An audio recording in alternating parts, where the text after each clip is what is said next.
How many people here have had a dream job, strove for a 100 on a test, or sought to be the perfect student, athlete, leader, parent, whatever the case may be? When I was younger, I had dreams of becoming a fashion designer.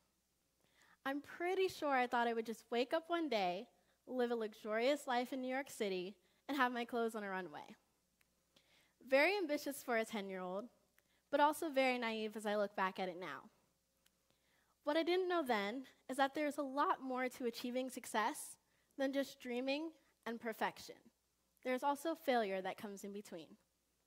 Over the past 4 years, I have faced my own cycle of achieving success by facing failure. While I know failure can be scary, my hope tonight is that you'll embrace it. By going through my 3 personal stages of comfort, learning, and adaptability, failure can become your best friend and lead you to success.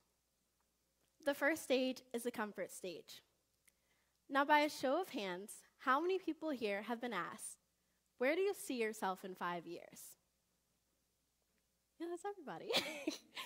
So, knowingly, anyone who asks this question assumes you have some sort of elaborate plan to success, and they want to hear it, or they want to get into your business. I have had a plan as early as I could think of, including many different dream careers. I started off as fashion designer, went on to interior designer, artist, baker, marketer, and now advertiser. Yet I still truly cannot plan for the many different experiences that would lead me to where I am today. Most people plan to be happy, successful, doing the things they love now and in the future. And while that remains true, the truth is I have found the most comfort in the things I have been deterred from, denied from, and overcame. Now, my college story is not the typical college story. I mean the one where you go to one school for 4 years, and it's smooth sailing. 4 years ago, I applied to one school, the top art school in the country.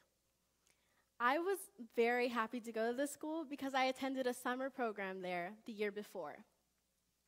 That summer program allowed me to become comfortable. And what I mean by that was I knew the culture, I knew the workload, I knew the classes, I knew the campus. I had so many friends, which made it easy for me to transition when I graduated high school. But what I realized when I graduated high school and returned was that everything in the summer program was staged. What I mean by that was the food was 10 times more undesirable, the workload was so much harder to manage, and the culture was far different than I had expected. At this point, it became clear to me that I needed to transfer schools, which was a total shift in my plans. So, at this point, I'm just like, where do I go from here? Which brings me to the next stage, the learning stage. At this point, I am entering my application to many different schools in Florida where I was living at the time, including FSU, FIU, UCF, all of them. And I was denied from every single one. This was my first major instance of rejection, and I was not expecting it. At this point, my parents enter the conversation, and my dad's like, I think you should go to the military. And I'm like, I can barely do 5 push-ups. Why would I go to the military? So then I'm moving on to plan C, which was attending community college. The one thing I dreaded a little bit less than going to the military. Fast forward a year, I attended community college, regained some credits, and then I eventually transferred to Towson University amidst the pandemic, which is where I am today. At this point, I knew I wanted to dedicate more of my time to early career preparation, including completing some internships. I had hopes that this would set me up better for my future. Now, I'm sure many of you here are familiar with the grueling stages of the employment application process. Now, what I mean by that is submitting hundreds of applications and being hit with the "thank you for applying" email, or perhaps no response at all. So I was fortunate enough that I actually had completed some internships before, but I wanted something bigger and better. So I reached the final stages of the application and interview process with McCormick and Company. They own Old Way, by the way. You know, the hot sauce and the seasoning. Okay, but so I was told that I did really well in my interviews, and I thought I was going to get the job. But then I was told that I did not. This was my second major instance of rejection. And of course it hurt, but then I realized, you know what, this is a part of the employment process. Why not try again? So I started applying, and I reached the final stages of the interview process with Snapchat. I had some of the best conversations with the interviewers. They told me I had really great chances of getting the job, something that they don't tell candidates often. But then I was ghosted. You got it. Very on brand for Snapchat. And they told me in a buttered up email that I did great, but they went with someone else.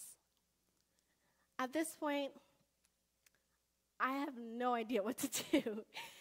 This was my third major instance of rejection. It's when I realized that this entire process is an endless cycle, whether it's college applications, employment applications, of facing rejection and failure to get to the opportunity that is meant for you. Which brings me to my final stage of adaptability.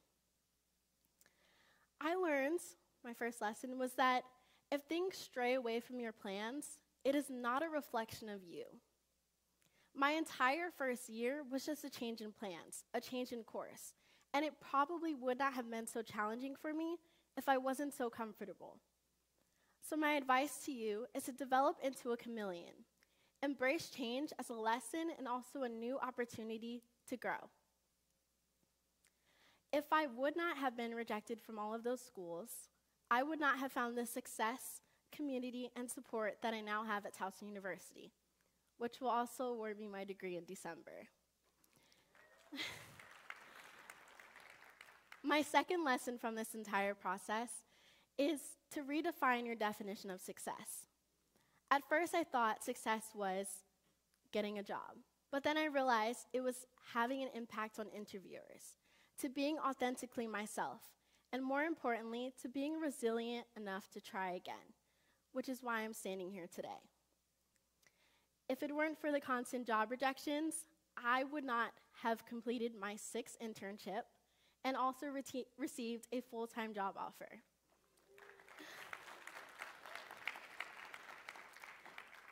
My final lesson is to move forward and keep going.